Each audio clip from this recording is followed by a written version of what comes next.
Haizeteak arriskutsuak dira zuhaitzentzat, eta Forrisk mintegian gai hori izan zuten aztergai. Hori dela eta esperimentu tekniko bat egin zuten.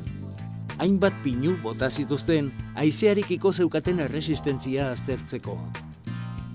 Neiker Teknaliak, INRA Frantziako ikertegiak eta Bizkaiko Foru Aldundiak aipatu mintegian hartu zuten parte eta esan bezala hainbat urtetako intsignis pinu batzuk bota zituzten lurrera, haizeteen aurka zenbaterainoko gogortasuna zuten ikusteko. Euskal Herrian eguraldi aldetik izan ohi ditugun baldintzak oinarritzat hartuta, haizeak pinuak botatzeko ze abiadura harrapatu behar duen neurtu nahi zuten. Esperimentua Garmo mendian izan zen, Artzentalesen, eta Forrisk mintegiko kideak heldu zirenerako dena zegoen prest. Esperimentuan erabilitako pinuak sentsore batzuk zeuzkan itsatsita hainbat altueratan, eta altzairuzko kable batetik tiratu ahala, zuhaitzaren makurdura neurtzen zuten. Pinu honek 30 urte zituen eta 25 metro garaizen. Ordenagailu batean, indarrari eta makurdurari buruzko datuak jasotzen ziren. Neiker Teknaliak basogintzako alderdi asko lantzen ditu, eta lortzen dituen emaitzak basoak kudeatzen eta baliatzen dituztenei helarazten dizkie. Neikerrek azken urteotan basogintzaren inguruan arriskuekin lotutako gidalerroa jarraitzen dau, eta bertan ikertzen ditugun ildo nagusiak izan aldira basoak haizearen aurrean izan dezaken arriskua edo lurzoru degradazioarekiko izan dezaken arriskua, Forrisk proiektu honekin oso erlazionatuta daudenak, ez? Eta gaurko jardunaldi honetatik eta proiektu honetatik lortuko ditugun emaitzetako bat izango da Euskal Herrian jakitea zeintzuk zonalde izango diren haizetearekiko arrisku gehiago izango dutenak, eta horrek baimenduko digu kudeaketa arrisku horretara moldatzea, ez? Landaketa mota moldatzea, bai inausketak eta beste hainbat parametro moldatu daitezke arrisku hori gutxitu ahal izateko. Frantziako INRA ikertegiarekin batera egindako esperimentazioak zertan ziren azaldu zigun Naia Gartziak. Pasadan aste osoan INRAko ikertzaileak egon dira hemen Bizkaian intsignis pinuak botatzen, adin ezberdinetako pinuak bota dituzte, adin ezberdinetako pinudiek, bai adaburuak, bai zurtoinak eta bai sustraiek, erresistentzia ezberdina opatzen dietelako haizeteari. Horregatik aukeratu dira adin txikiko zuhaitzak, ertainekoak eta nagusiak. Europako eta munduko beste zenbait tokitan antzeko esperimentuak egin izan dira, baina arrazoi ezberdinak tarteko zuhaitz espezie guztiek ez dute haizeteen aurrean berdin erantzuten. Egia esan, Zelanda Berrian jaso izan diren emaitzak oso ezberdinak izan dira hemen Euskal Herrian jaso ditugunekiko konparatuta, eta horretarako arrazoi nagusienetako bat izan alda lurtzoru mota.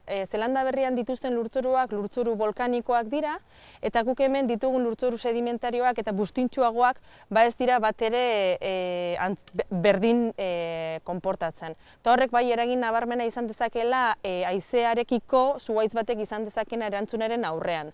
Egia da, bai INRAko ikertzaileak harrituta gelditu direla, ze ondo sustraituta dauzen bertoko pinuak.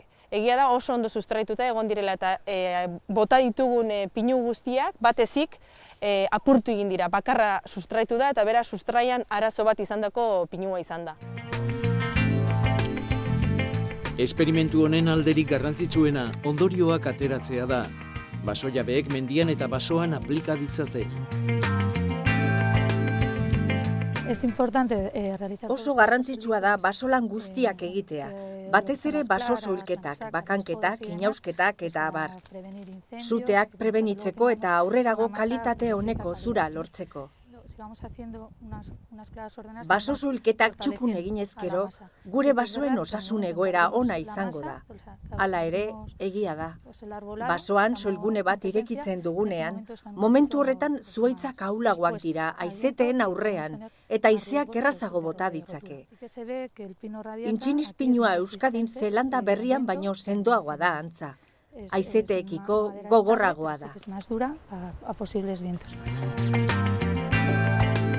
Jarraian lurrera bota behar zuten 30 urteko zuhaitz honekin zer nolako esperimentua egingo zuten azaldu zigun nahiak. Gaur hemen botako dugun pinua 30 urteko pinu bat da, Artzentaleseko pinudi heldu honetan kokatuta dago, eta pinuak eramaten ditu 3 sentsore. 3 inklinometro deitzen direnak, 0 metro bat eta 4 metrotara kokatuta, bertan inklinazioa neurtzen dutenak, eta kable bat lotzen da 5. metroara, kable hori motor bateri lotuta dauz, beste sentsore batekin, eta motor hori izango da jarraian indarra aplikatuko dauena zuhaitza edo sustraitu arte edo puskatu arte. INRAko teknikari batek ordenagailuari heldu eta pixkanaka kable tentsorearen gainean egindako indarra areagotzen hasi zen. Bien bitartean, inklinometroek datuak bidaltzen zituzten ordenagailura. Hasteko uhal batzuetatik tiraka hasten gara. Eta pixkanaka indarra eta makurdura angelua areagotuz goaz. Orain, 200 kiloko indarra aplikatzen ari gara. Zuhaitz honetan indar handia aplikatzera helduko gara. 2000 kilo inguru edo hor nonbait. 400 kilo orain, 500era igotzen. Zuhaitza mugitzen hasi da. 600, 800... Zuhaitza noiz puskatzen den edo errotik noiz ateratzen den ikustea interesatzen zaigu bereziki. Orain 1000 kiloko indarra egitera heldu gara. Eta aurrera jarraitzen dugu. Oraingoz ez dugu hausturarik sentitu, 1500 kilo. Oraintxe nabaritu dugu lehen haustura. Beraz, orain tentsioa jaitsi egingo dugu. Zuhaitza apurtzen hasi baita. Entzuten da. Aplikatu dugun indarrik handiena tona terdikoa izan da. Entzun daiteke nola apurtzen den. Eta badoa lurrera.